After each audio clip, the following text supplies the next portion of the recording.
नमस्कार दोस्तों, संकल्प मैथ क्लासेस में आपका स्वागत है।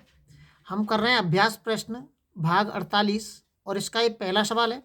वीडियो शुरू करने से पहले मेरा आपसे वही एक परंपरागत निवेदन है कि वीडियो को शेयर और सब्सक्राइब जरूर करें ताकि आपके पास लगातार नोटिफिकेशन आता रहे। एक आयत की लंबाई में 10% वृद्धि और चौड़ाई में 10% की कमी करने पर इसके क्षेत्रफल में कितने प्रतिशत की वृद्धि या कमी होगी। देखिए, एक तो मैं सीधा कर देता हूँ इसको। वृद्धि कराएंगे तो 100 में हम 10 जोड़ देंगे तो 110 हो गया है इंटू, और कमी करेंगे तो 100 में 10 घटा देंगे 90, जीरो से जीरो काट देंगे 11 नम्मा 99। ये 100 में कितने प्रतिशत कम है, ये 100 में कितने प्रतिशत कम है, ये 1% कम है।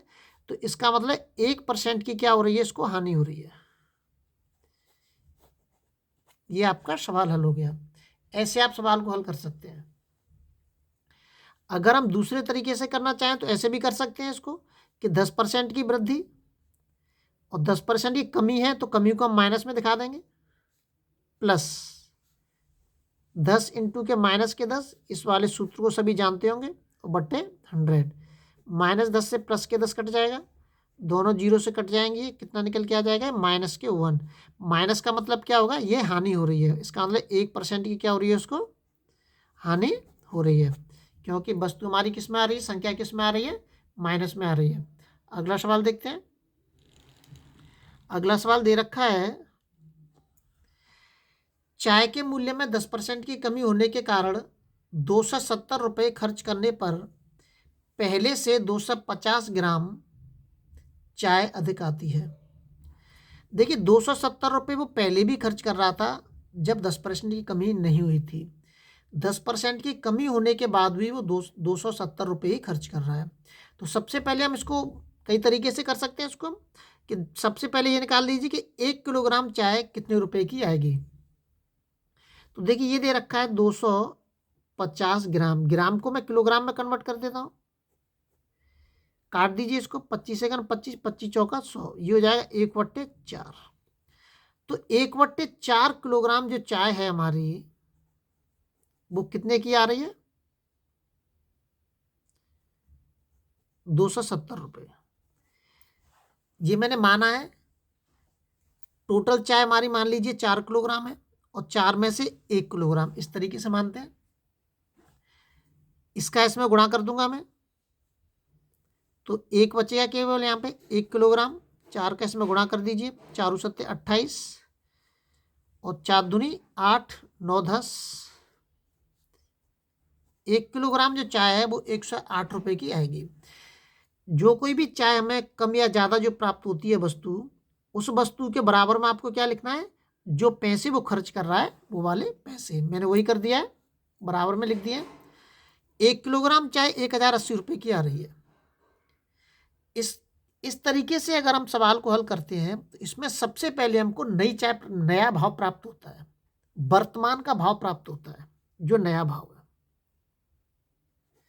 नया भाव प्राप्त होगा हमको। तो 1080 से ही प्राप्त कर लेंगे अब 10% की कमी और जो वृद्धि हो रही होती है उसका हम सीधा इसके अंदर गुणा कर देंगे, परसेंटेज का, बस। चाहे वो कोई भी हो, चाहे 10% की कमी हो या वृद्धि हो, उसका केवल आपको इसमें गुणा करना है। गुणा करने के बाद जो संख्या आपको प्राप्त होगी वही उसका नया भाव होगा। जो नया भाव है वो 108 रुपये प्रति किलोग्राम है। नया भाव कितना है, 108 रुपये प्रति किलोग्राम। अब हमको पुराना भाव निकालना है।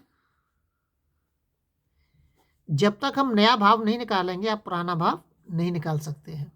अगर इस विधि से सवाल को हल करेंगे तो 108 रुपये है। 108 रुपये क्या है, ये नया भाव है।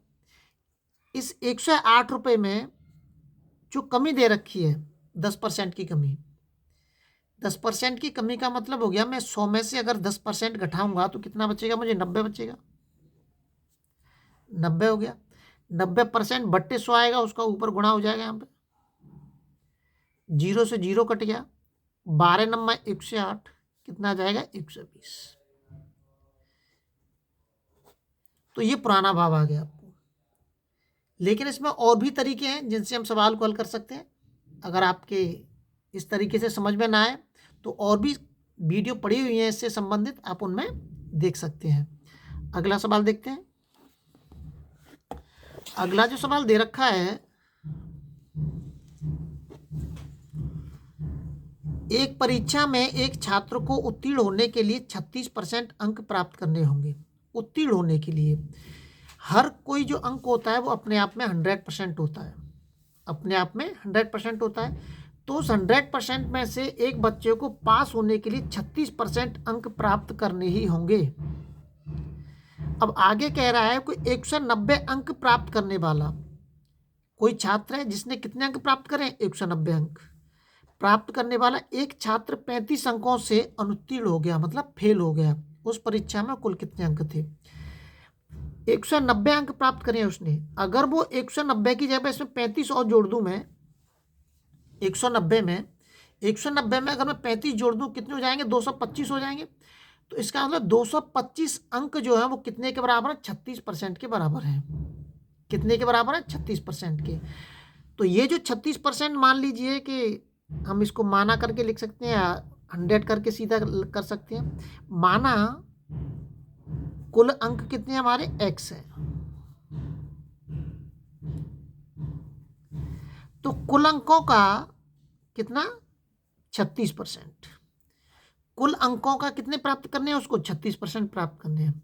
और जो 36% अंक है वो कितने के बराबर है, 190 प्लस के 35 के बराबर है।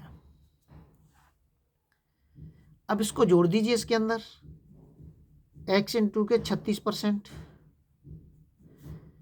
5 और 9 3 12, कितने हो गए 225। काट दीजिए इसको, 5 से काट दीजिए, 6 से काट सकते, 6 छंगे 36 और 6 तिया 18, 18 और 4 नहीं 9 से कट जाएगा ये, 9 चौक 36, 9 दूनी 18 और 9 पन्ना 45, 9 से कट गए। इसको काट दीजिए 4 से 25 बार। अब यहाँ जो संख्या निकल के आएगी वो ये आएगी 1/25 बराबर के 25। अब इसका इधर गुणा कर दीजिए, इसका इधर गुणा कर दीजिए, x बराबर कितना आएगा 625। तो जो टोटल जो अंक है वो कितने हमारे 625 अंक का हमारा पूर्णांक था। अगले वीडियो में आपसे फिर मिलेंगे। जब तक आप अपने लेवल पे वीडियो को शेयर और सब्सक्राइब जरूर करें।